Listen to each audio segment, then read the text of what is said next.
people online, some more people are online. And so I think we're going to start, we're going to continue this session of the session of this day, today, the first day of this meeting, is mostly about funding agencies. And we're very, very happy to have Rafael Anta from Banco Interamericano de Desenvolvimento, IDB, Inter-American Development Bank. And so he's kind enough to accept the invitation to talk to us about opportunities in funding of science with IDB. So thank you, Rafael. Yours is yours. Thank you, Rogerio. Good morning to everyone. I really regret that I was unable to join you in person in Sao Paulo. I just hope next time I can be with you. And thank you, Rogerio and team, for inviting me to take part in the symposium. So my name is Rafael Anta. I am a computer engineer by training, and I work at the Inter-American Development Bank. I will make a presentation about how the bank works with countries, how we support science, technology, and innovation in Latin America and the Caribbean, and I will also talk about the importance of coordination in scientific projects for receiving funding.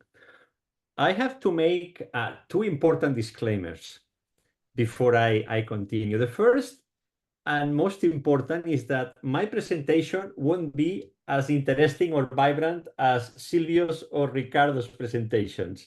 I am sorry, I won't talk about neutrinos or dark matter or black holes or things like that, okay? Maybe in the future. And the second comment I wanted to make is that everything I'm going to explain, it's for science and technology in general. For me, it's important to explain that. And obviously, this includes physics, cosmology, astrophysics, but also biotechnology, genetic, genomics, everything. So whatever I'm going to explain now relates to science and technology as the field that develops knowledge and can apply knowledge then through innovations in society or private sector. So let me start introducing the IDB, the bank, for those of you that are not very familiar with it. So the bank right now is about 65 years old. We have been for a while working in the region. It was established in 1959 in Washington, D.C. We have offices in 26 countries. We are the main source of development financing for Latin America and the Caribbean. And we do this through mainly three lines of activity.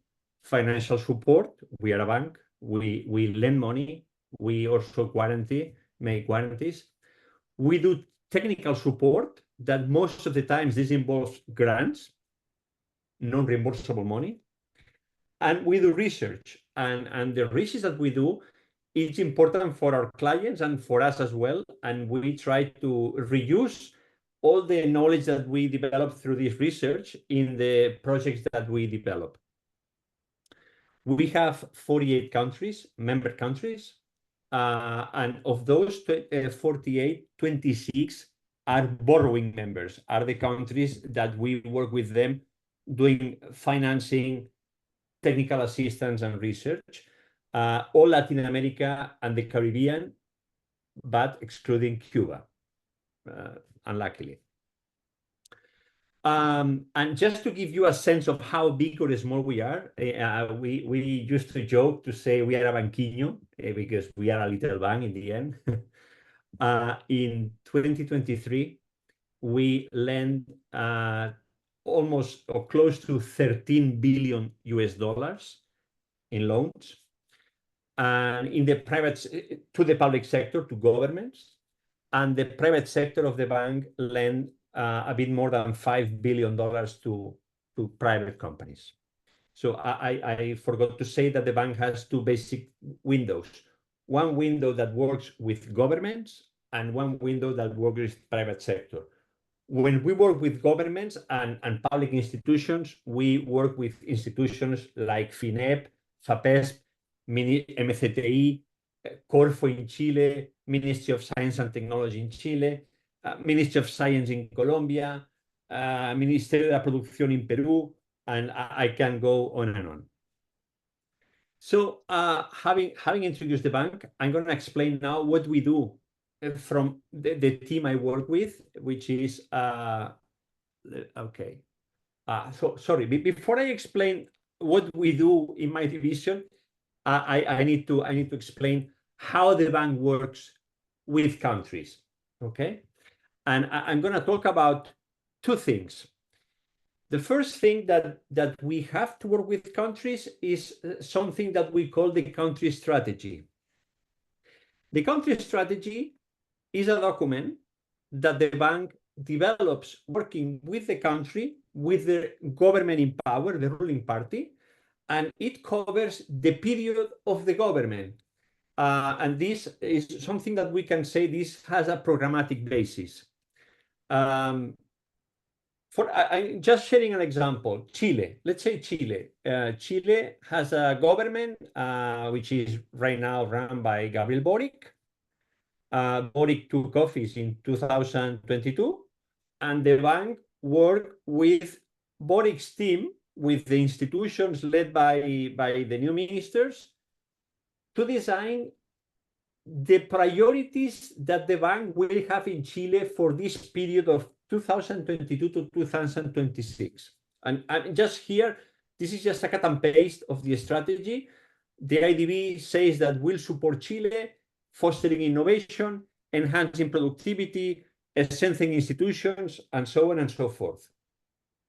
So this is a document, it's a public document that anyone can find in our website that sets out what are the priorities of the bank in Chile. And it's a document agreed with the country. The second element of that moves from the programmatic basis to the annual basis or more operational basis, which is the country programming. And how this works, this is one of the most important points of my presentation here. This works at two levels.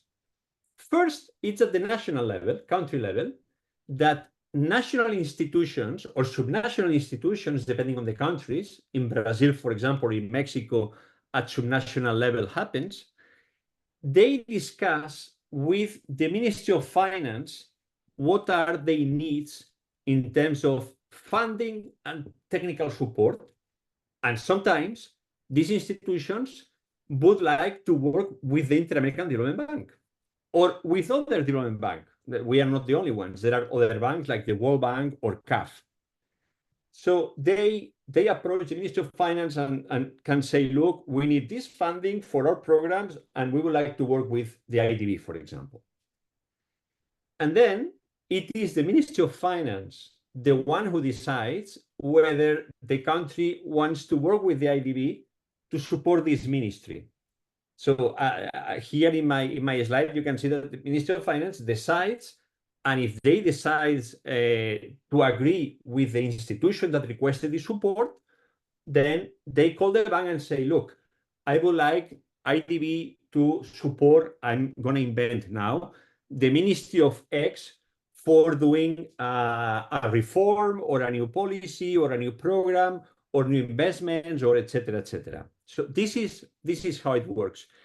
So when I say that, this is a way to say that the bank works on a demand-driven basis. So the bank receives demands from the countries, which at the same time are stakeholders, and the bank responds to those demands through funding, technical assistance, and research. But there is a third way to work, but it's very small, and it's the following. This is interesting. Sometimes there are topics that we as a bank, we think are important. So we have people like me that our work, part of my work, for example, is to look to the future and to look into 3, 4, 5, 6 years time and think about what will happen at that time, what countries will need at that time in the future. This is part of my work. And sometimes we don't get demands, we don't get requests from the countries for certain topics that we think are important.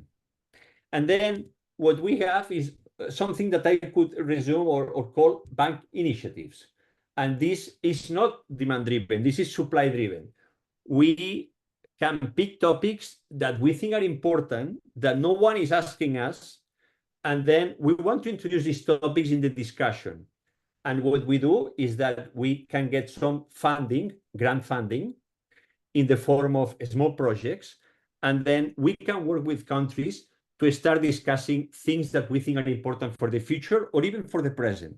And I am sharing an example here, which is the importance of conducting bioprospecting in the Amazon basin, because in the Amazon, we have more than 3 million species, but we just know 1% of these species. And if we say that this biodiversity has value, the only way to know this value is through bioprospecting. So this is one topic that we are working deeply right now. So most of what we do is demand-driven, but we have this small window of supply-driven work.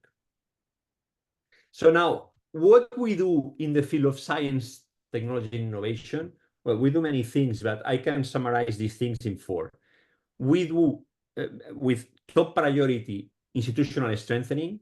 I think you know that institutions are important. If you don't have institutions, countries can't work. We support the design and implementation of public policies to strengthen innovation and entrepreneurial ecosystems. Sorry. We boost science, technology, and innovation investments, both public and private, whether it can be more basic research or more applied research, more close to the market, to the firms. And we also, we don't forget the need of developing highly qualified human capital, talent for science and technology. And then our clients, I mentioned some at the beginning. So our clients are Ministry of Science and Technology, innovation agencies, ministries of economy, industry, and also sometimes universities in the higher education institutions. So this is what we do in a summary. So what we have done so far in these 65 years, this is a very short summary. Well, in the 60s and 70s, we work a lot in supporting the creation of national science and technology councils, like CONAHCYT, CONAHCYT, and similar ones. Then in the decades of the 80s and the 90s, we supported a lot in the creation of higher education institutions and research institutions. We provided funding through loans that help to equip laboratories, new buildings, scientific infrastructure at the time. We have funded the creation from the ground of universities in the Caribbean and in the region as well. In the 2000s, we started to support a lot of biotechnology and genomics initiatives. I think it was about 2008 or 9, the bank funded through a grant the genomic sequence of coffee, of the Colombian, most typical Colombian variety of coffee, and also the genetic modification of this coffee to be resistant to droughts. All this is because of climate change. And today, in 2024, 80% of the coffee in Colombia is from that modified variety that can resist droughts. 2000s and 2010s, also we work a lot fostering innovation through technology parks and incubators. And I would say that from 2010 to today, we do everything. Along these 3 lines of institutional strengthening, funding for R&D and equipment for science and technology, and also innovation in firms. And sometimes we have a more generic projects, and sometimes we have more specific projects. Now I have a couple of slides with some anecdote information. This is a screenshot of a report that was sent by Rafael Raif. I don't know if you know Rafael Raif. Rafael Raif, he is an electronic engineer from Venezuela, that then he became professor at MIT. Then he became the president of MIT for more than a decade. And the bank hired Rafael Raif in January 25, well, no, I would say 24, because this is the delivery of the final report. And the bank hired Rafael Reif to conduct an assessment in Venezuela and design a project to promote microelectronics in universities. So Rafael Reif was a consultant at the bank in 1984 and 85.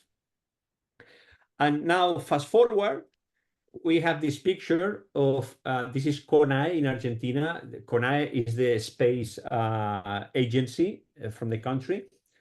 And behind this team of engineers, this is SAOCOM B, one of the Earth observation satellites that they have built and launched. We from the bank, we have funded the development of 4 satellites in Argentina, 3 of them for Earth observation. And this is a huge milestone for Argentina. And we supported through loans the design, the development, the assembly, and the launch and the commissioning of this piece of technology that today is offering a lot of remote sensing and other services through Earth observation. So just finishing, in summary, in the field of science, technology, and innovation, we focus on 3 things. This is the 3rd time I'm going to repeat that. We focus on institutional capacity. As I said, if we don't have institutions that can run science and technology policies, it is impossible to promote science and technology in countries, whether it's physics, life sciences, or any discipline.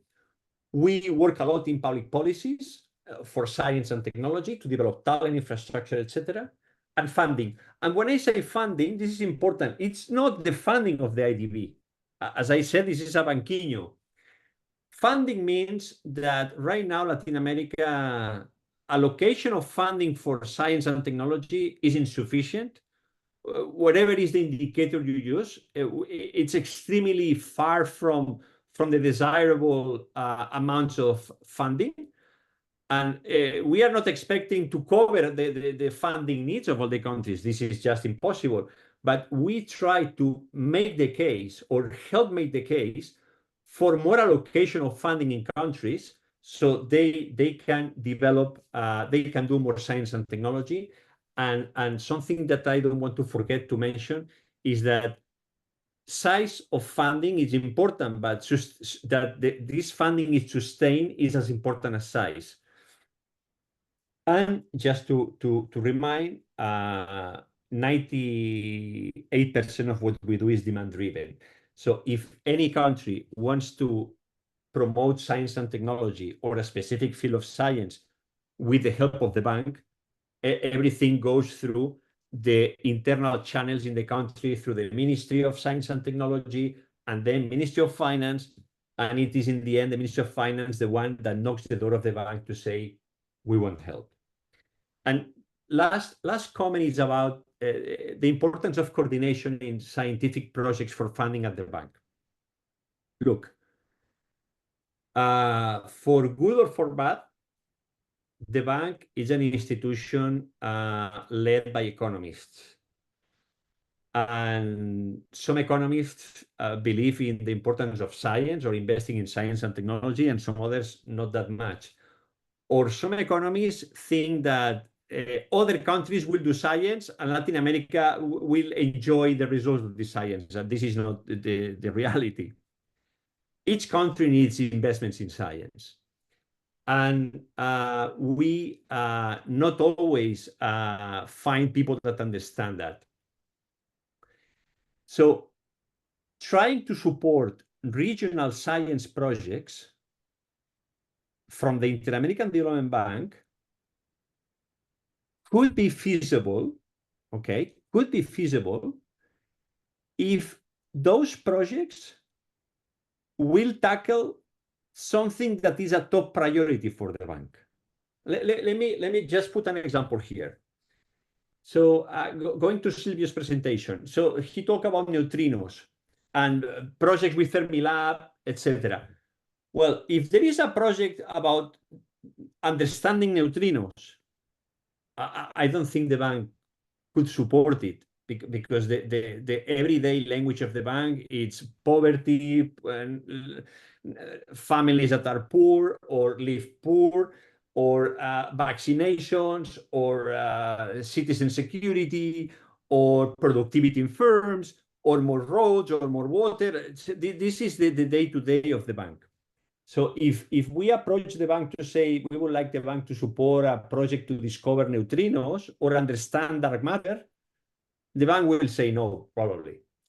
But if the project says, look, this is a scientific project that can help in, let's say, climate change, improve the energy matrix of a country, drug discovery, things that are closer to society or to big problems in the region, or this scientific project can recover the lost forests of the Amazon. So things like that, the bank will open the ears and would really be eager to understand this type of projects, and if we can support it. I'm talking about regional efforts that several countries get together to develop things. So if scientific projects that coordinate focus on solving big issues in the region, the bank, I think, is a good place to knock the door. But if it's for science, because obviously I agree it's important to understand more in high physics or cosmology, but it's not connected to a top issue that the bank as a development bank wants to solve. It's very difficult for us to support that. Putting aside that one country at individual level can request support, and if it's part of the policy, obviously the bank can support that. But just making this comment on the coordination things. And that's it. This was my presentation. I'm going to stop sharing so I can see you.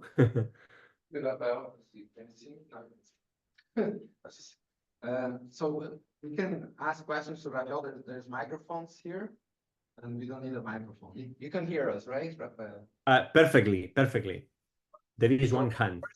And then if people on Zoom have questions, I think they can raise their hands, and then we first start with the room, and then we go to the online. Okay, is that okay? All right. So questions from the room. Yes. Hi, Rafael. It's very interesting job that is bank does, and in line with the main idea of the bank, would you say that if we had, so it's a compound question. So you say that the normal channels of demanding anything is through the government, but let's say that Brazil, Argentina, and Paraguay and Colombia has an ideal project in common. First part of the question, could they apply together a bid for you, a demand of a project? Would this be a valid channel? Because the first part of this question is related to the second part, which is we should have, it's a personal belief, we should have a better integration among students and scientists in Latin America. So we know that in Europe, for example, they have this mobility programs. And I think that mobility programs among university college students related to science and technology development, these will bring social development to the participant countries, because they are disseminators of the importance and development of in research and in technology. So this is my question, because I think that if you think so, this is a line of thought, right? So you can apply to the bank and say, look, we are interested in developing better integration of the region through science, technology, and mobility of students. So this will foster the regional development of several countries. And could these several countries, if they agree to do something similar, could they apply together? Okay, the answer is yes.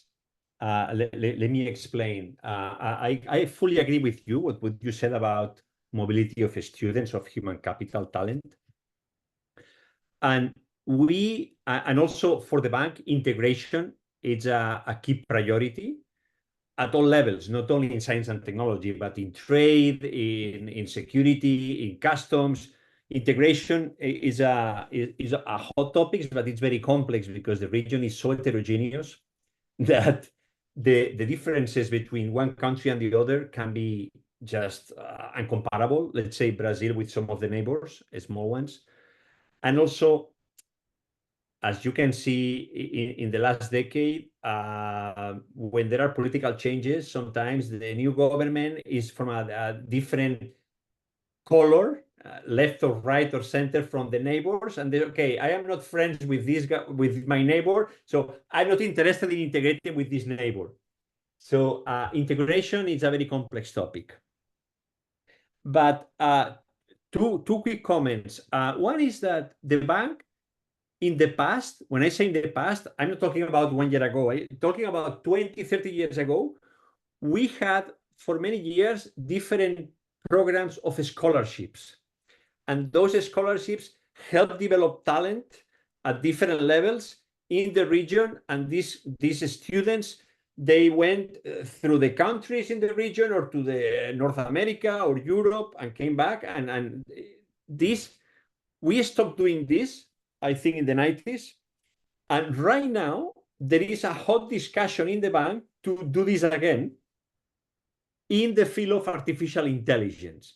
Because the thinking is the following. Look, if the region do nothing, it's going to be left behind in the field of artificial intelligence. And we need more PhDs and more masters and more people with skills in AI. So if we come with a scholarship program, maybe we can help countries to accelerate the rate of students that can graduate with skills and knowledge in these fields. And the last thing, and it's important, we have an instrument called regional public goods. And this regional public goods, it's a funding mechanism that has a call every year. And it receives proposals from 3 or more countries that want to work together in something that is a challenge or it's an opportunity that is not taking advantage of.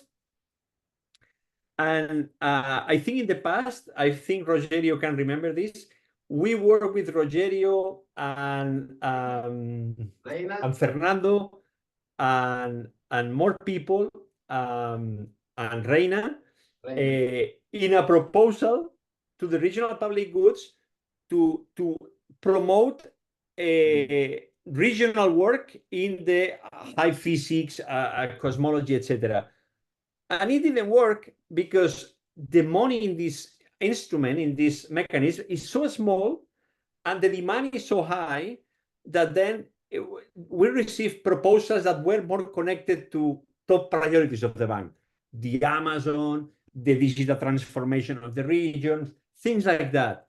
And although the proposal was brilliant, and it was a digital proposal because it was to promote collaboration through virtual means, most of the project, it didn't succeed. We can approach this window again, but nowadays there are so many needs that we are competing with that we haven't been very lucky recently in that.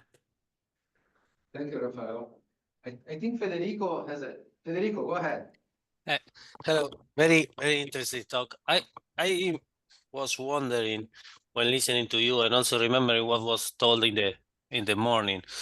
The topic of the symposium is particle physics, high energy, cosmology. So something that is difficult to convey to the policymakers to give money for develop these kind of things. But if we make the link of how investment in this topic is at the source of development, the development of technologies, we can make something. So we can convince people if we convey the message that investing in infrastructure in technology infrastructure in our region will also develop industry. So I wonder if the bank has these numbers of how much the investment in basic science, but in large infrastructure of basic science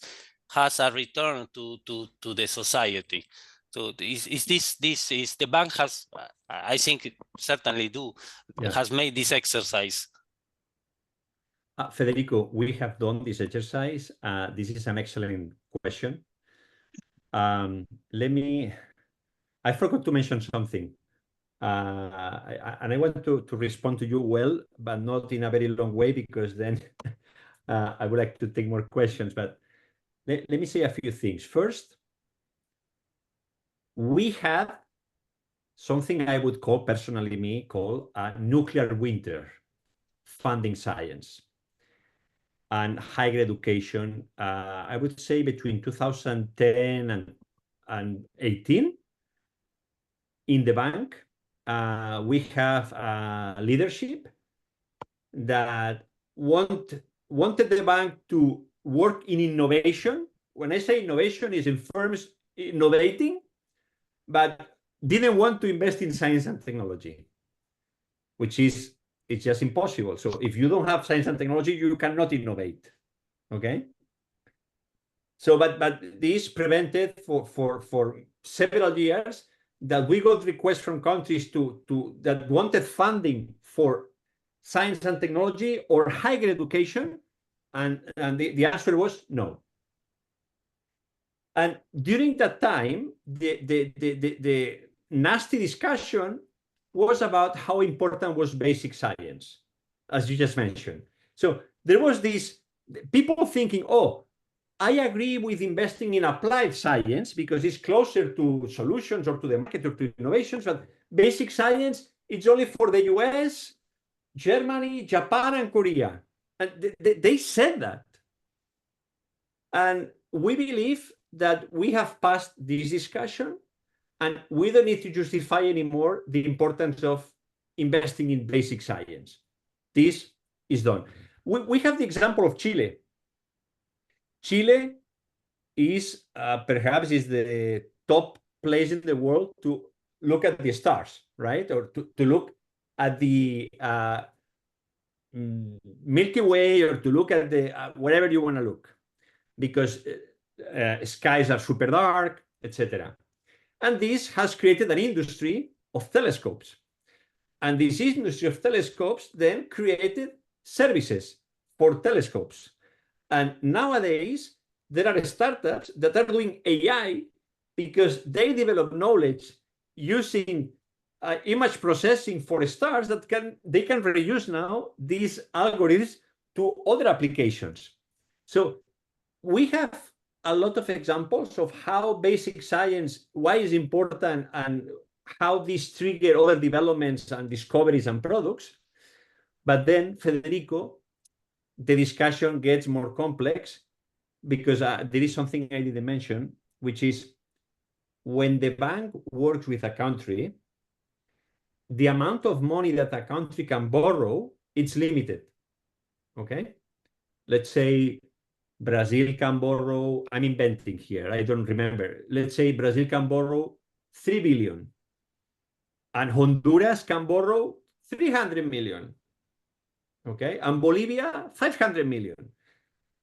Then it is the Ministry of Finance that needs to decide with this envelope of borrowing what are the funding that he wants for what? For education, for roads, for potable water, for science and technology, for physics, for what? And then the competition for needs is very tough. Countries like Argentina and Chile and Uruguay and Brazil, that in terms of development are at another level than other countries in the region. I'm not counting all the countries that have different levels of development, but in the southern corner, it's the region of Latin America that we used to have more demands for science and technology. because they have covered some of the most basic needs, or there are not basic needs that they can cover by themselves. And they request the IDB support for investing in science and technology and institutional capacity. But the discussion of investing in basic science, we believe it's a discussion that we have won. But now the discussion is not that. It's, okay, competing needs between, let's say, poverty and science. Yeah, but This is... I was wondering, this example of startups that you mentioned, or other things, or the industry of telescope, how many of these are located in the region, are not imported? So we are not just importing stuff. That was the question. So yeah, we have, well, I used to say that in every country, we always have one or two stars. Amazing company, super innovative, but we can count them with the fingers of one or two hands. And if you go to Israel or to North America or to Europe, you have hundreds of these companies. And our mission is to help countries to reach hundreds of these companies that can produce value, income, good jobs, exports, and provide good services to the country, and export services as well. We have very few. We have very few. Yeah, unluckily. Okay, Thank you.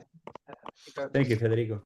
Okay, so yes. Just one quick comment that you mentioned that one of the priorities right now will be investing in artificial intelligence.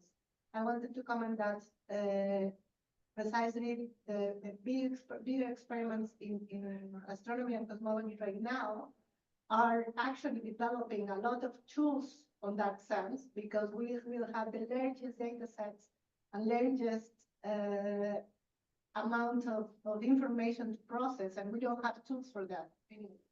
So investing on basic science on that regard will, I agree with Federico, will eventually propagate to other fields. Yeah.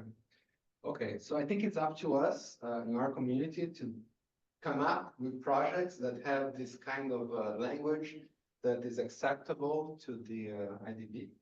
And maybe the next round of bids will be successful. But I think we can work with Rafael. He's an amazing person. He's always willing to help. I really want to thank Rafael for all the help that he's given us and the support.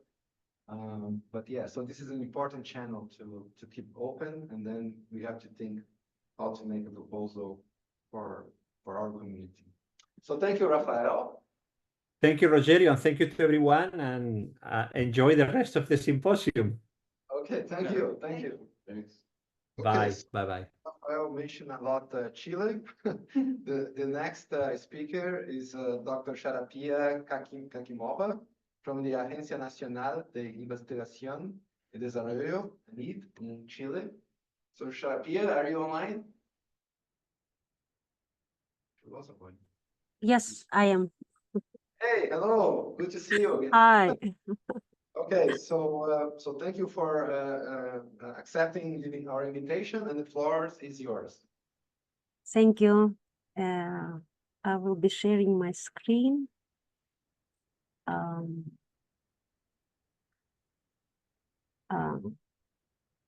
Do you see it as a presentation? Yes, you have to put in presentation mode. Yeah. Let Perfect. me- Perfect. Here? Yes, it's perfect. We can see. Okay, good. Good morning to everyone. Oh, it's, yes, still good morning. So thank you very much for the invitation. My talk also won't be so exciting as of Silvia and Ricardo, but it's more in line with what Rafael was talking about, but talking from the point of National Agency for Research and Development of Chile. Just to give you a little bit context, this is the STI system of Chile as of now. So we have a Ministry of Science, Technology, Knowledge and Innovation. that was created in 2018 by the decree, and we are very happy with that development. So that brings us to another level of the putting the science and technology innovation onto more higher level, political level, because we all know that political support is important for to get funding, actually, especially. So, and our agency also was transformed from the National Commission for Scientific and Technological Research into a National Agency for Research and Development. One important element of this change is also that we have now Undersecretary of Office of Science, Technology, Knowledge and Innovation in 5 macro zones. That is development that we are all proud about, because I think we need to decentralize science, and that's actually creation of that offices helps us a lot. So this is just to give you that's a little bit of context, as it's a little bit new. If we are talking about ANIT has, this is a just brief, we have a 6 value of excellence, equity, transparency, and unity. Our mission is to promote, encourage, and develop research in all of areas of knowledge and social and economic sectors, assuring excellence, transparency, and equity. And here there are some facts and figures. We have over 80 open competitive calls, over 25,000 projects applications yearly. We have over 4,000 grants awarded yearly, and administrated over 14,000 with 405 collaborators and over 5,500 external evaluators. This is just the figures from the last year. So you can see that ANIT actually is one of the key agencies for funded agencies for science, technology, knowledge and innovation, because we have over 55% of the STI budget, country budget. Just to give you also overview is that our agency actually funds everything. We start with postgraduate studies, master and PhD studies, then we have postdoc, which is also insertion of into academy, into industry, postdoc research, and many of those programs actually as doctoral studies, for example, in Chile, and also postdoc studies in Chile, they are open for foreigners as well. And we have many interesting programs, I think, for you, for the attendance of this conference or symposium that I think could be of interest for you or for your students. We have also development parts, financing of centers. I will talk about a bit more about this, financing of research groups, of individual research, and also applied research, financing of development of pre-commercial technology. This applied research section was actually increased a little bit since our transformation, because now it's research and development agency. So we have more elements that was shifted from the Ministry of Economy to the ANIT, and also Millennium Centers. I think most of you know about it. And also we have habilitating infrastructure that we also support is equipment purchase. Yeah.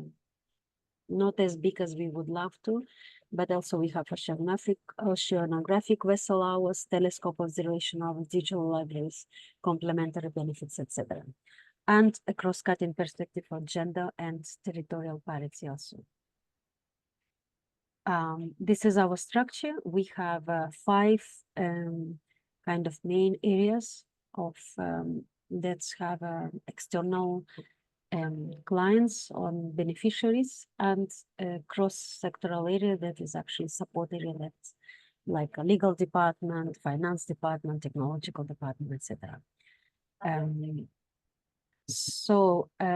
These are our research centers policy. We some of the main funding that we give actually is research centers. We have different research centers, over 70 research centers, and each research center more or less gets 1 million per year for a period of 10 years. So it gets roughly $10 million per year, or over $10 million per year. And they all have different focus. And this is the distribution of OECD areas, just as a general information for you. And here is more dedicated for example, related to CERN. So here is invest more than 70 million to our research centers, and which includes awarded amount to Valles, a center at University of Federico Santa Maria, and SAIFR is a center of University of Andrés Bello, and as a center of field of engineering data in artificial intelligence, we have also center of artificial intelligence, which is recent one, quantum optics and others. So this is a more or less amounts that we afford for the centers. And why these two centers are mentioned above is that they are a part of CERN commitment. So our cooperation with CERN, so that's why it's mentioned here. And our first agreement with CERN was 1991, actually, but yeah, the real kind of boost was given to this cooperation through the visit of our president in 2007, Michelle Bachelet, to CERN. And you can see that its commitment, strong commitment of government, of state, not government, because we see that many years later, we have another president visiting CERN and committing to our cooperation again. So that's, I think that's when we are talking about infrastructure, a big infrastructure participating in this international research in programs. So I don't know, programs, it's huge. So it's very important political support, because we have to, funding is important for these involvements. This is a breakthrough research. This is blue sky research. That's something that one country cannot do by itself. So, and for that, it is very important political commitment, like Ricardo was mentioning about commitment of Brazilian government as well. This is, we have, Chile also has a very high state commitments to the cooperation and so on, and there is a great understanding of its importance as well.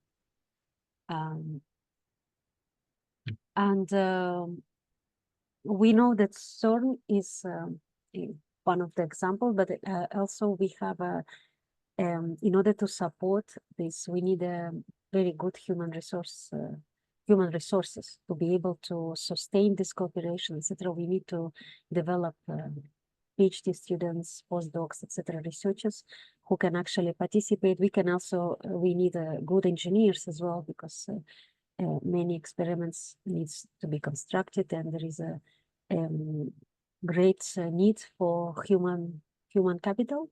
So we have very, over years, we have developed a good human development capital policy. So we have, before pandemics, we used to send almost 400 students to do PhD abroad, and the same amount, about 700 or 700 to do PhDs in Chile. And now we have over 1,000 students to do PhD in Chile, and some reduced amount, 100 or a little bit more students of PhD doing abroad. So why I'm mentioning this, because Rafael was mentioning astronomic development in Chile. We have a very, I will also talk about it later, but we have a very good PhD programs that can be of interest for you. And we have also many scientific groups working on cooperation with CERN, for example, or with other cosmology or high physics project. So you are welcome to apply. Your students are welcome to apply to our PhD programs, to postdocs that are undertaken within our universities, etc. So this is a master and PhD in physics, for example, for the years 467, and master's is PhD since 2024 in artificial intelligence 148. So I think we should not forget not only invest in infrastructure, but also the importance of human capital policy that can support use and implementation of this infrastructure. Apart from human capital policy and centers that we fund, for example, related to the topic, we also have several funds that support our ecosystem. For example, we have the calls on science 230, engineering 230s, macrozonal nodes, for example. So if we are talking about science and engineering to 2030, these are instruments that actually support and revise revision of curricula of science and engineering programs at universities, support collaboration with foreign universities, support collaboration with national university. So, and try to align the curricula of our engineering and science faculties to the developed world that we have now. So it is updated, it is up to with personnel also and researchers also capacitated, etc. And talking about macrozonal nodes, I will talk about these calls a little bit later in more details. And also, for example, talking more about engineering and science 2030. This is general how it works. We have 3-stage diagnosis and design of the strategic plan, or 6 years implementation of the strategic plan, and then we have 3 years of consolidation of the strategic plan. So that's over 40 million in 3 initiatives. So it's a huge amount ambient so as well. So we would like we need to have a transformation not only from the top but also from the universities. So they are competitive and they are equipped to be part of the experiments like CERN and others. Also, I mentioned before that we are now have one in development. We used to do also application calls with applied science, more applied indicators. This is a little bit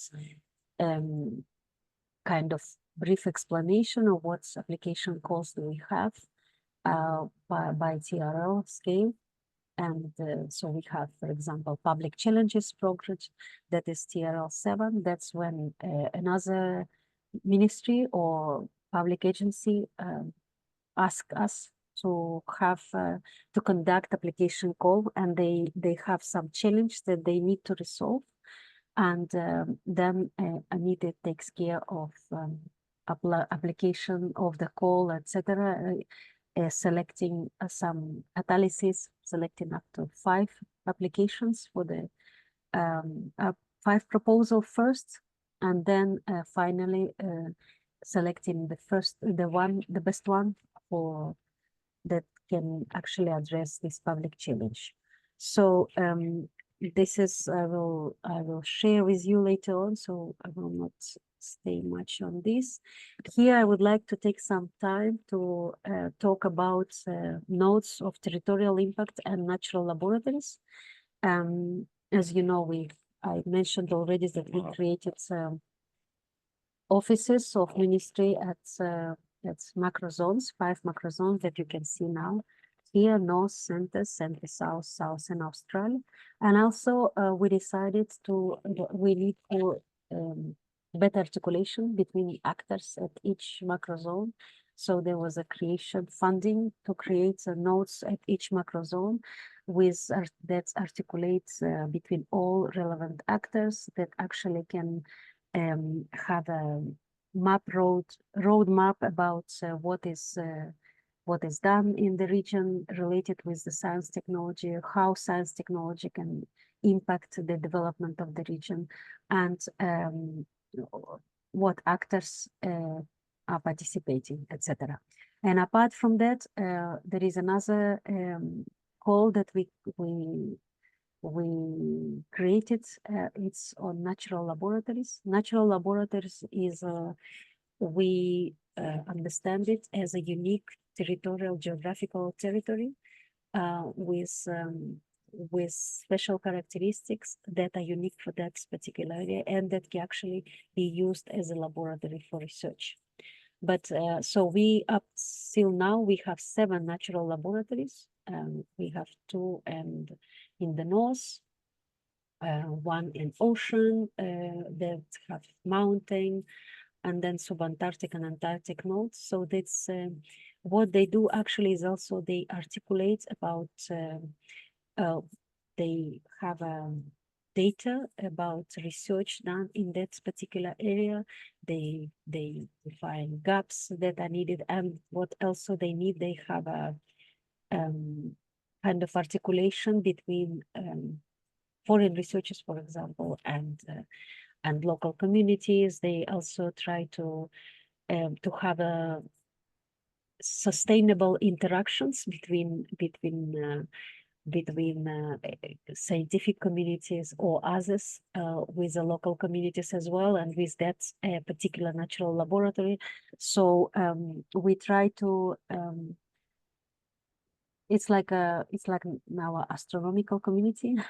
It was built for many years. I will talk about it a little bit now, but what we try to do is we try to position our natural laboratories that we have along the territory of Chile and make it attractive for research, for global research. But we don't want to research to be just come and do it, but we want to be a sustainable way. So that's where natural laboratories nodes comes into account and can be a very important actor if someone wants to study one of their territories.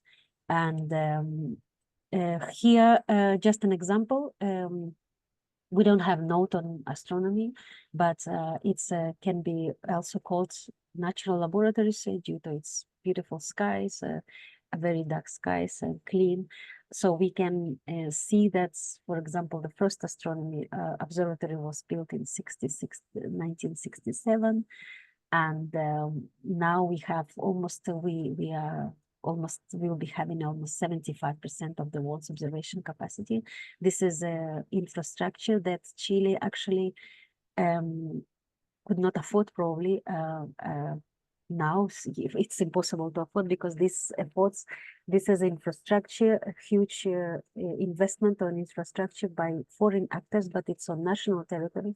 And related the question that Federico was asking, we have an agreement with all of these observatories that they actually they contribute to some applications call that ANID is doing. We participate in all observatories committees. We manage some competitions.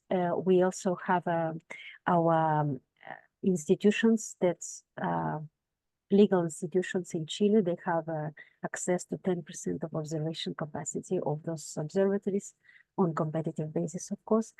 So the infrastructure, the soil is Chilean soil, but this we could support, we could bring a lot of observatories into Chile. And it also, like Rafael was mentioning, there are a lot of spin-offs. For example, to build observatories, there is a need of roads, electricity, internet, etc., etc. So there is a lot of spin-offs that's actually related to natural laboratory, and that actually people with I don't know, people who drive crans, who drive jeeps, or who can drill, etc. So there are a lot of actually opportunities for development of the region, and that's why it has to be it's not just the green infrastructure, but it also gives a lot of spin-offs for economic development, and that involvement actually in that development has to be in sustainable ways. So that's why in participation of local community, of national and local regional actors is very important. Last but not least, it's wanted to talk about international cooperation in our needs. We have bilateral or multilateral cooperation. Some of the institutions that we work with, and we have. I just wanted to mention this call because this call is open for Chilean researchers, but it can fund Chilean and foreign researchers. It's up to 30,000. For 12 months, 30,000 USD for 12 months. But if you are planning to have a cooperation with Chilean researchers, you could actually can establish contact and try to apply. And that is kind of a seed fund for bigger and more expanded cooperation. And so this is a link just for you as a reference. We have 4 priority areas. Condition for infrastructure is important for us. Natural laboratories that I already told you about, and sustainable development goals, and open science as well. And last but not least, I just wanted to share you this two excellent news that we had. We have on 21st August, it was announced that Chile will have the Rayagam Observatory, the first in the South Hemisphere, and also we will be having International Astronomical Union General Assembly in 2030. So these are all just an example of the efforts that were started more than 50 years ago, 60 years ago, and now actually we are trying to kind of have the fruits of that cooperation. Thank you.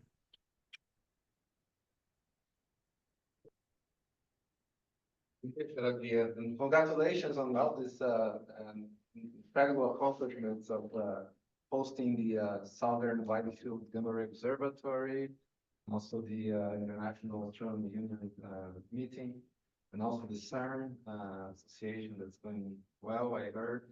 So congratulations on all of this. So I open the floor for questions, also online, please. Any questions for Sharapyia? So I have a question about mobility. Do you have any programs where you can actually exchange, say, students or PhD or master's students among different places in Latin America, in collaboration maybe with other funding agencies? We have, as I mentioned, we don't have we don't call it mobility per se, but the last application call is like to incentivize international cooperation or international cooperation networks call. It has 30,000 USD, more or less. And it actually includes mobility in itself. It includes participating in conferences. It includes going and visiting universities, but also coming to Chile also and stay. It also includes actually visit of some professors, foreign professors, for up to from 1 month to up to 10 months. Of course, funds are not enough, so usually it's shortens for 1 or 2 months maximum. But still, there is a possibility. So this call is open, and apart, I really encourage you to revise our accredited PhD programs, especially in area of physics or astronomy, and you can actually be surprised. And we have as I told you, we give out of more than 1,000 scholarships to do PhD in Chile. And out of that, hundreds, for example, for this year, it was 128. More than 12% of those students were from foreign students. Because the call is open, Chileans compete on equal terms with foreigners as well. So it is open for everyone. And if you are interested, you are open to do so. And our postdoc also, we have a postdoc in Chile, which is also open for foreigners. And we have a special postdoc with the Chinese Academy of Science, for example, in astronomy, which is also open for foreigners. So we have several calls that are not binded for Chilean only. So that's why it is very important. And I haven't mentioned, but all of our centers, for example, they have, as I mentioned, they have more than $1 million per year. They have international cooperation. Implicitly, all our calls have it. So if you have a contact with Chilean researcher, you can always try to apply. And we have a lot of cooperation with Brazil. I think that's one of the countries in Latin America that with which we have more cooperation, I think, in different areas, in Antarctic, also subantarctic, in physics, in all areas. Ocean also is an area that we have a lot of cooperation. That's great. So thank you. Before tomorrow, I just want to say that we had a very nice meeting in Chile, the Rubin Observatory. The Rubin Observatory, in particular the LSST, and now as Brazil, Mexico, and Argentina as members of the collaboration. And we had the first Latin American meeting in La Serena a couple of months ago. It was very, very nice, very successful. So Mauro, please go ahead. Yeah, thank you very much. Hi, everyone. Thank you very much, Sharapyia, for your nice talk. This is Mauro Cambiaso from Universidad Andrés Bello in Chile. And I have two questions, Sharapyia. The first one is if you could please tell us a little bit about the status of the initiatives in open science in Chile. I recently participated in a meeting in the former parliament with people from abroad, and I am interested in what's the status in the country towards those interests. And the second question is about the you mentioned the collaboration with the Alianza del Pacífico, and if you could please elaborate a little bit more on the extent to which students and researchers can benefit or apply for funds to the Alianza del Pacífico. Thank you. Thank you, Mauro, for the questions. Open science is our priority. We have a policy that was implemented, approved in 2022. We worked for that much before that. You know that, for example, La Referencia, which is with a corporation for Latin American states and Spain and Portugal, they have is one of the Chile, or ANIT is one of the creator of this organization. And there is a lot of done on this with this organization also on open science. In our case, apart from implementing policy, we also have a specific application call on open science. INES Open Science it's called. So where we promote open science strategy within university. This is another call on strengthening ecosystem, because we cannot talk about open science from a need if universities don't agree with that, if universities don't have their strategy, if they don't promote it within their institutions, etc. So INES Open Science is actually a call that every year we select some limited amount of universities, and they have to come up with a strategy of the status of open science, the strategy to implement open science alliance, etc. The conference that you participated, last year we became a member of coalition of assessment of research, COARA. I don't remember so exact name, but that also is important step for us towards open science, because we are trying to get away from gaps in evaluations, and also try to see how we can make it more equitable, more not based on, because we all know that if we see one name that have, I don't know, 100 publications, and another young researcher that has 3 or 5, but and has patents. For example, we know who is getting more further promotion, but we try to get away from that. It's also one of the steps related to open science and SIG. We have to get away from ranking. We have to get away from based out from our publications based evaluation, etc. So that's being part of the coalition actually helps us to process information. It's a long process. The change will not come tomorrow, but it's a first step. And related particularly with CERN, this year we signed agreement with CERN about open science also. That's on open science. We will have to commit more funds so that our researcher can use all publications without pay. Those who are participating and those from the field. So this is another commitment to open science that we have related directly to CERN, for example. A lot of we already all our publication calls have a clause that all reports from these products of these projects, funded projects, will have to become a part of repository.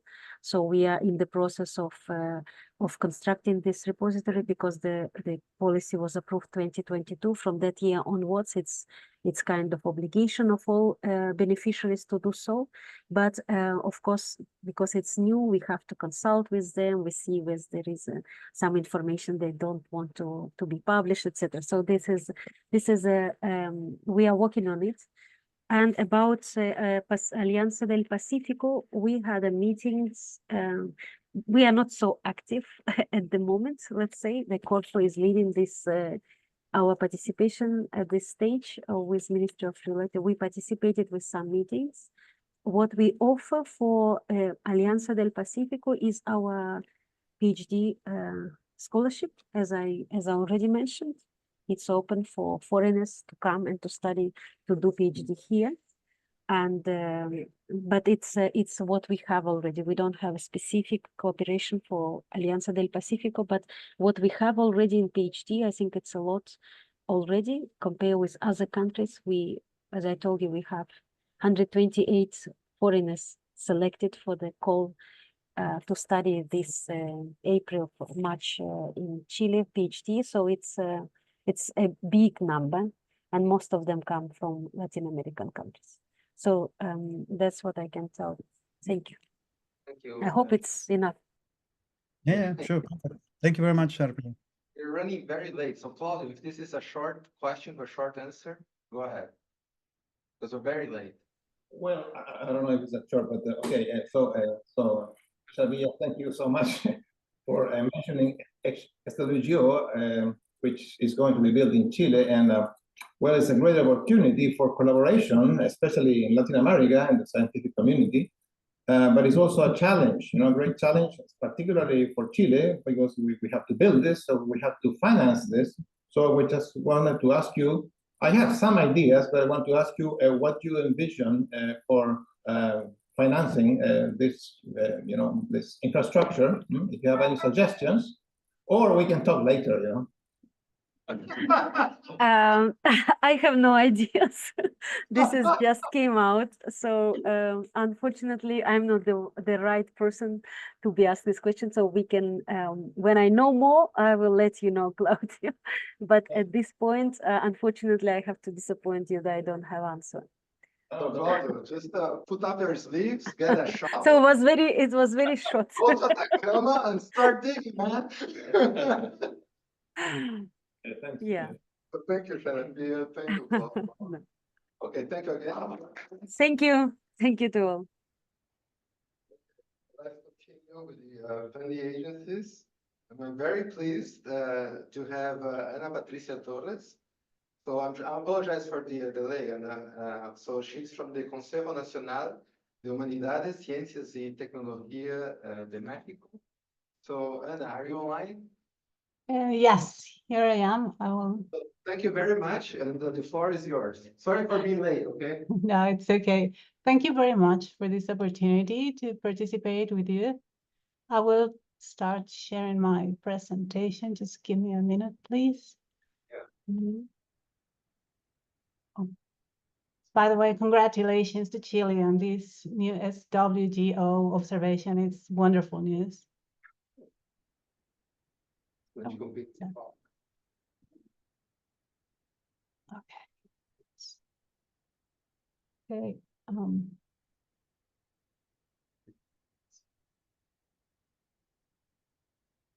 You should be host. Let me see. Let me see. Yeah, I cannot. Yeah, you're co-host. Yeah, I should be able to share. Okay, thank you.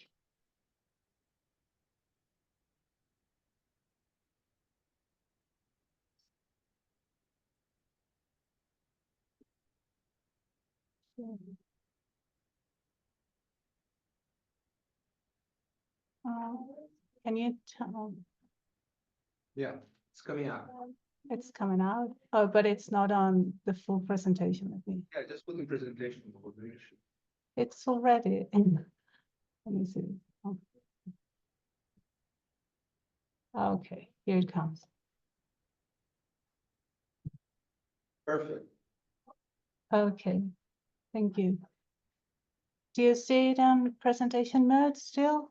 Yes, we can see perfectly. Thank you very much. Okay, thank you. Well, thank you very much for having me here in this HECAP Symposium. I want to talk to you about the humanities, science, technology, and innovation policies in Mexico. I'm a fellow researcher at the Office of Frontier Science in CONAHCYT. I've been working here for 2 years, and I hope this presentation will allow you to know a little bit more about the transformation that's been going on with the scientific policies for the last 6 years in Mexico. So the outline of my talk is that I will start talking about the human right to science to understand a little bit about the human, scientific, and technology and innovation policies in Mexico. Then I will turn into CONAHCYT and the 4 different mechanisms through which CONAHCYT funds or stimulates the development of science and innovation in the country, which will be through research projects, public research centers, national laboratories, and international collaborations. And from there, I will go into the transition from the council to ministry, and news that I will be telling you at the end of the presentation. So let's begin with the human right to science. The Universal Declaration of the Human Rights, on its 27th article, recognizes the importance of science for the wealth of human beings. It states that every person has a right to participate not only in the development of science, but in the benefits that science produces. As well, this article also declares that the moral and material economic interests of the authors of scientific creations must be protected. The political constitution of the United Mexican States, on its first article, declares that in the United Mexican States, all people will enjoy human rights recognized in the Constitution and in the international treaties in which Mexican state is part of. Therefore, in Mexico, the protection of this 27th article of the human rights must be guaranteed. In the last years, in April 2023, a new Mexican general law on humanities, sciences, technologies, and innovation was approved. This document is based on the human right to science and in the political constitution of the United Mexican States. This document recognizes that the development of humanistic and scientific knowledge are the cornerstones of social and economic wealth and are decisive for the achievement of the United Nations 2030 Agenda for Sustainable Development. Some key points on this general law that might be of interest for the academic audience of this forum is that the general law promotes international cooperation and solidarity, reduction of all types of inequalities, for example, territorial inequalities, economical inequalities, gender inequalities, etc. It also promotes collaborative research. In other words, interinstitutional, interdisciplinary projects, international projects that are enriched by researchers with different perspectives and different backgrounds. This law also promotes the generation of social benefit of any kind through the scientific research projects and the universal access of scientific knowledge in order to boost science as part of our culture.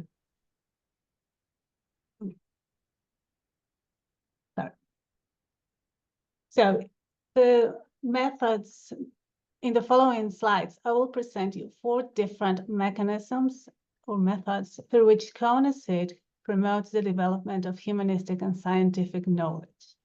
These mechanisms are by funding scientific projects led by individual researchers working either alone or in groups. These projects tend to have the duration of 1 to 3 years. Also, by coordinating and supporting over 20 technical and administrative autonomous public research centers. By articulating and supporting the research performance of non-profit laboratories distributed throughout national territory, and by establishing collaborations with institutions from different countries for the development of humanistic and scientific research and infrastructure equipment for research. It is through the Office of Frontier Science, in which I'm working at, that CONAHCYT aims to consolidate humanistic and scientific knowledge by funding individual or group research projects in all areas of knowledge. The Office of Frontier Science designs mechanisms to select, fund, follow up, and measure the benefits generated by humanistic and scientific projects. The plot to the right represents the number of funded projects in the present administration from 2019 to 2024. During this present administration, the Frontier Science Office has managed the development of almost 2,500 research projects selected in 5 different calls for proposals. In the plot, you can see that around 20% of the research projects funded seek to answer questions in the physics, mathematics, and earth sciences areas of knowledge. In order to be selected for funding, a project must fall within the categories of basic science or frontier science. In this Office of Frontier Science, we define the basic science projects as those that tend to provide solutions to existing problems resting on the scientific theories and rules accepted among the academic community. On the other hand, we define the frontier science projects as those that seek to answer those questions that the prevailing paradigm cannot solve. For this reason, these projects usually use atypical methodologies in their area of knowledge or even get to raise controversial hypotheses. The selection proposals to be, the proposals selected to be funded are supported by the opinion of members of the academy. Along with producing novel knowledge, the selected proposals are expected to, 1, stimulate the training and consolidation of young researchers, 2, strengthen interinstitutional collaborations, and 3, carry out outreach activity. In the pictures to the right are presented 3 images of these 2,500 projects funded in the present administration.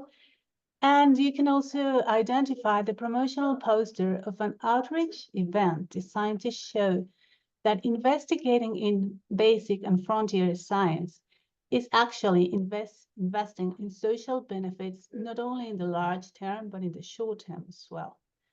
Last week, we had the opportunity to hold an outreach gathering in which over 100 researchers from institutions around the nation were able to explain in only 10 minutes to a non-academic audience the main results of the research how the research project benefited the social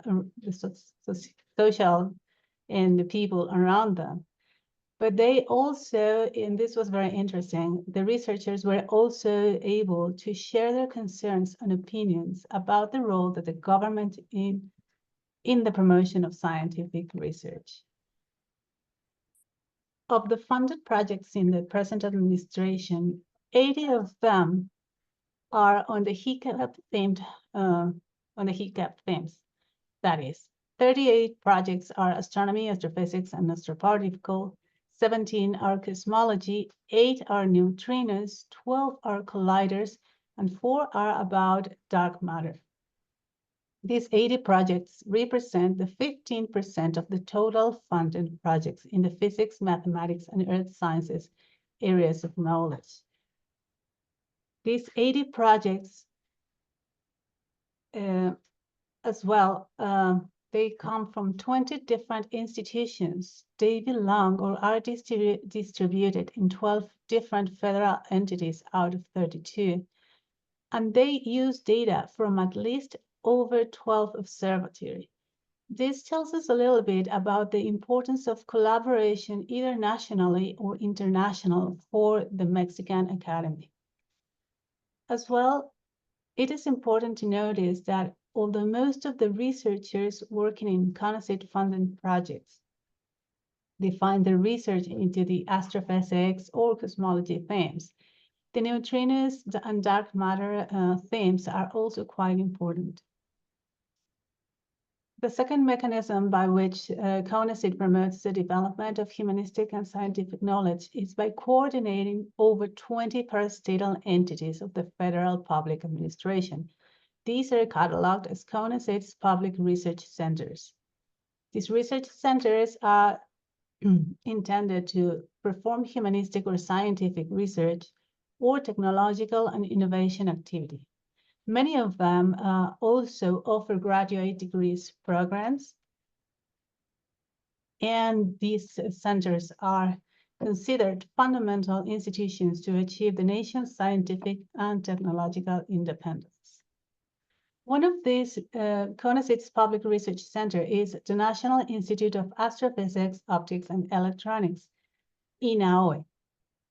This center aims to contribute to the well-being of Mexico through the research on basic science of technological development in the areas of astrophysics, optics, electronics, and computer science. The astrophysics department mission at INAOE is to solve state-of-the-art scientific and technological problems in astrophysics and in astronomical instrumentation areas, to train specialized human resources in the areas named above, and to share the generated knowledge through educational and outreach programs. INAOE's astrophysics department is composed by over 30 researchers, around 12 postdocs and young fellows, and over 30 students, none of all, well, some of them Mexican, but many of them also from Latin America. The third mechanism, INAOE's astrophysical department also collaborates with many international communities. Some examples are the Large Millimeter Telescope, which is a binational collaboration between Mexico and the United States. You can see the image on the top left. Also, the Hawk Observatory, which is a binational collaboration between Mexico and the USA. In the image top right as well, the Gran Telescopio de Canarias, or GTC, an 10-meter optical telescope, expectorates at the bottom right, and the Centro de Investigaciones Espaciales in Costa Rica, which was a short-term project collaboration between Costa Rica and University and INAOE. Sorry, the Centro de Investigaciones Espaciales and INAOE. INAOE also hosts 2 instrumentation laboratories, one for the visible and high-energy astronomical instrumentation. From this laboratory, you can see at the top that the top image presents a cryostat designed by this laboratory, designed and manufactured by this laboratory. This cryostat was designed for the Megara instrument to be an integral field unit used in a 10-meter optical GTC telescope. As well, the INAOE has a millimeter wave astronomical instrumentation laboratory. You can see the image at the bottom presents a sub-millimeter test detector elaborated by the millimeter wave astronomical instrumentation laboratory as part of the work done in the collaboration of the Mexico-UK sub-millimeter camera for astronomy Muscat. Another mechanism, the third mechanism through which CONAHCYT promotes the development of science and technology is through infrastructure named as national laboratories. The national laboratories are interinstitutional infrastructures distributed throughout the national territory that seek to influence and innovate capacities in Mexico. Since these are instances of public use, they are non-profit and serve social well-being. One national laboratory is, for example, the National Astrophysics Laboratory in San Pedro Mártir, which is led by the National Autonomous University of Mexico, the nation's largest public university. This observatory is composed of 3 telescopes for optical and infrared observations and are equipped with multiple instruments that allow the nation astronomy community to perform high-quality research. The site of the observatory is practically unaffected by light pollution. As well, the atmosphere in the place is high transparency, low turbulence, and low humidity. Therefore, San Pedro Mártir is one of the best locations in the world to perform astronomical observations. Among the scientific interests for the National Astrophysics Laboratory in San Pedro Mártir are general astronomy, galactic and extragalactic astronomy. Another national laboratory is the National Gamma Ray Laboratory, HECAP, which is led as well by the National University of Mexico, UNAM. This laboratory is coordinated it coordinates the Mexican members of the High Altitude Water Cherenkov Gamma Ray Observatory, HECAP. Its main interests are gamma ray, galactic and extragalactic cosmic ray, active galactic nucleus. Its primary detector is composed by 30 water Cherenkov detectors composed by 4 photomultipliers tubes each. The total area covered by HECAP primary detector is 22,000 square meters. HECAP detectors observe light within the 300 to 652 nanometer spectral range. Last but not least, in national laboratories is the National Large Millimeter Telescope Laboratory, Advanced Astrophysics Research and Millimeter Technology. This is the world's largest single-dish steerable millimeter wavelength telescope. It was specifically designed for astronomical observations in the wavelength range of 0.85 to 4 millimeters. The LMT is a binational project between Mexico and the United States. It is located at the summit of the extinct volcano Sierra Negra at an altitude of 4,600 meters above sea level. The LMT was designed to explore the cold and dusty objects of the universe, and among its main topics of interest are extragalactic astronomy and cosmology. The LMT at the moment uses 4 heterodyne instruments to explore the night sky. These instruments are the Redshift Search Receiver B4R, an instrument provided by the Japanese community, Sequoia, a 16 pixels receiver, and MSIP 1 millimeter, which is the receiver used in the Event Horizon Telescope collaboration, as I will mention briefly.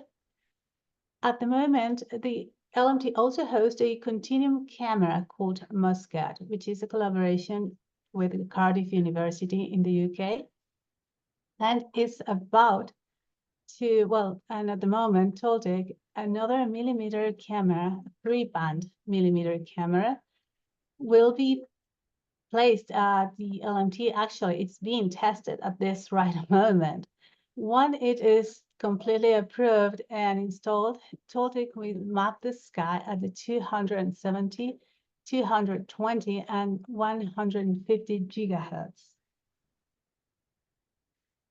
And as I mentioned before, the Large Millimeter Telescope is member of the Event Horizon Telescope. The LMT sensitivity, due to its 50-meter diameter aperture and its geographical center location within the Event Horizon Telescope, makes the LMT a key anchor station for other telescopes. In 2019, CONAHCYT had the honor to host one of the simultaneous press conferences in which the Event Horizon Telescope collaboration revealed the first ever image of the shadow produced by a black hole in the light of its surrounding material. This day was like a national festivity day because of the impact of this basic science project. Finally, the fourth mechanism that I will present, with which CONAHCYT promotes the advancement of basic and frontier humanistic and science is through large collaborations involving multiple Mexican institutions in international projects. These collaborations, like GNIL, CERN, DESI, or the Event Horizon Telescopes, are characterized by involving at least a dozen researchers and students or young researchers actively participating in the scientific and technical activities of the project. Some of you might know that last June, Mexico went through an electoral process in which more than 20,000 public positions were elected, including the head of the government of the United Mexican States, therefore marking a closure of the current administration. In the past week, President-elect Claudia Sheinbaum has given an announcement indicating that the National Council of Humanities, Sciences, and Technologies will be transformed into the Ministry of Science, Humanities, Technologies, and Innovation. Therefore, although adjustments are foreseen, such as changing in the organic structure of CONAHCYT and a renovated working team, it has also been clearly stated that the current Mexican policies, stimulated by our President Andrés Manuel López Obrador, is going to be continued. So, October 1st is the date when the transition phase begins. This means that this meeting right now is taking place at a very good timing because it will give you time to establish the new strategic plan and to present this new strategic plan to the renewed and new coming administration at the beginning of the 6 years period, election period. So,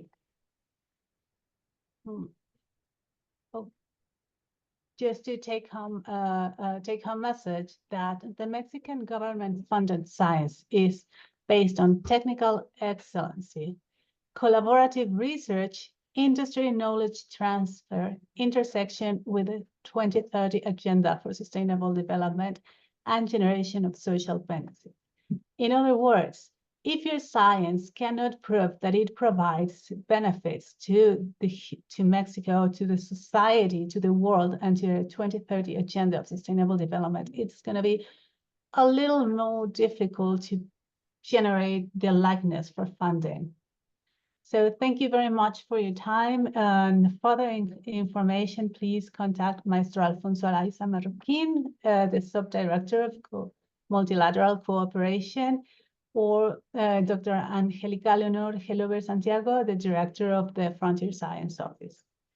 Thank you.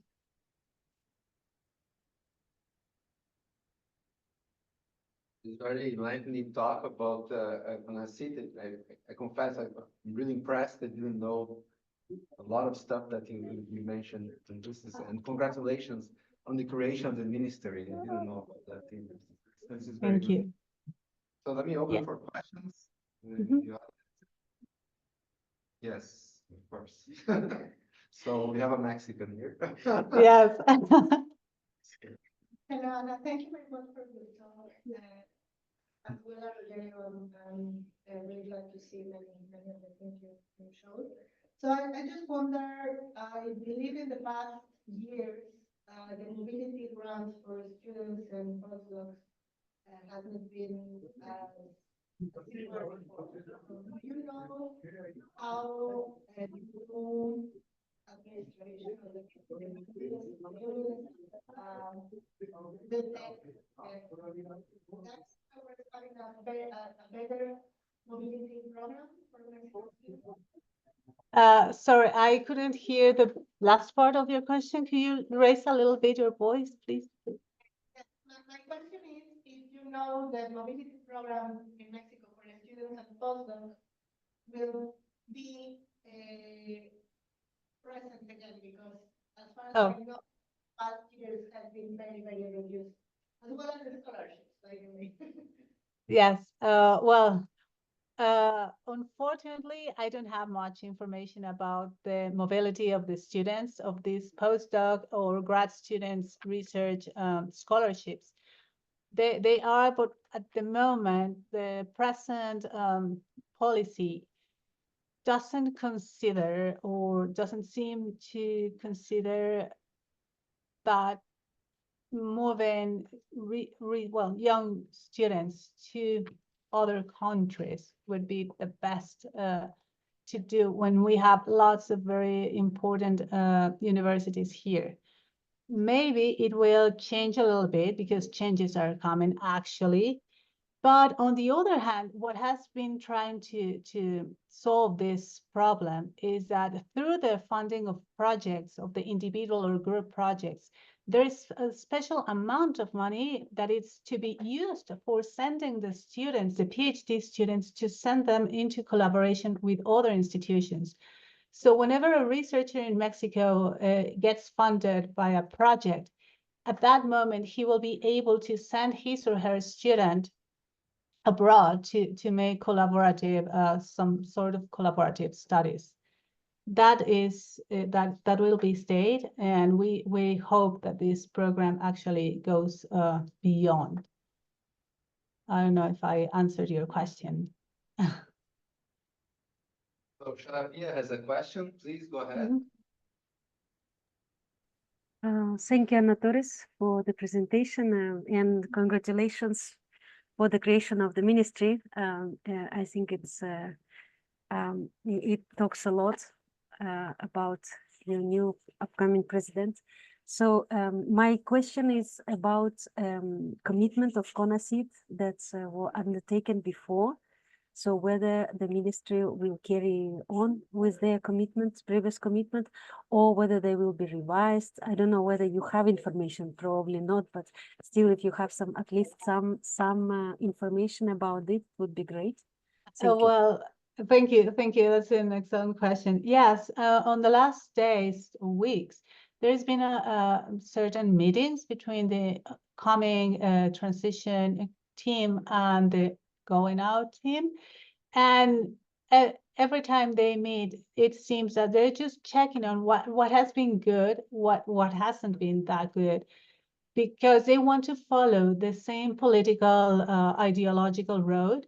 So basically, most things, most collaboration are to be kept. Some of them will even try to be enlarged or to make better funding, collaborative ones between different nations and institutions inside Mexico. So basically, I think everything will stay most of the same, with just a few adjustments because of this transition from a smaller entity to a bigger one, with better communication, even with the Ministry of Finance, the Ministry of External Foreign Affairs. These are the things that might change, but we all expect that it will change to better, because we will have better communication with foreign affairs, with finance, and so. Thank you. So, okay, so I want to thank Anna and all the speakers of this session. This has been very useful, so thank you all. Now we'll break for lunch, and then we'll be back in the afternoon, okay? So thank you all for participating.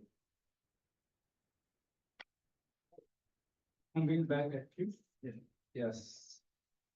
42 hours, yes, so. So, for lunch, there's several places around, of course. There's one that